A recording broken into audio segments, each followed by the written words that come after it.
ఇంత డబ్బా నిండా ఉండే గోళికాయలు, డబ్బా, పెద్ద డబ్బా, ప్లాస్టిక్ డబ్బాలు అంటే నిండా గోళికాయలే.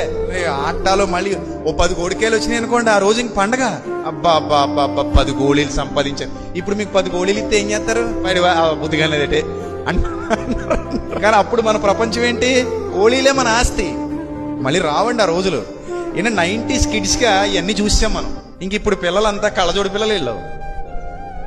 కళ్ళజోడు పిల్లలంటే ఇంకా కళ్ళజోడు సర్దుకోవటం, ఆయన నొక్కుకోవటం, ఆ ట్యాబ్లో ఆడుకోవడం తప్పితే మన రోజులు ఇంక వీళ్ళకి రావండి. వీళ్ళ తరం కాదు. మంద వేరే ప్రపంచం. మన పుల్లైసులు, మన సోడా మూతలు, మన సైకిళ్ళు, మన పొలం గట్లు, మన కాలవల్లో ఈతలు. ఆ రోజులు అసలు అది మనం అదృష్టవంతులు అన్నమాట దేవుడు కృప వల్ల. ఇప్పుడు పుట్టలేదు, అప్పుడు పుట్టేసి